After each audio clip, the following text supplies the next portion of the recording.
Bismillahirrahmanirrahim. Assalamu alaikum. Okay, guys, one word only. Question number 8. Middle Ages. Nutmeg was brought to Europe by the. So first we need to go back and we need to find Middle Ages. So you can see in second paragraph, first line will find the word Middle Ages. So let's read from there. Nutmeg was a highly prized and costly ingredient in European cuisine in the Middle Ages and was used as a flavoring, medicinal and preservative agent. Throughout this period means Middle Ages.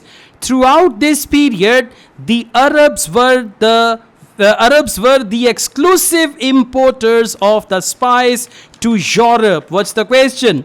Nutmeg was brought to Europe by the, and they say Arabs were the exclusive importers of the spice to Europe. So the answer is Arabs.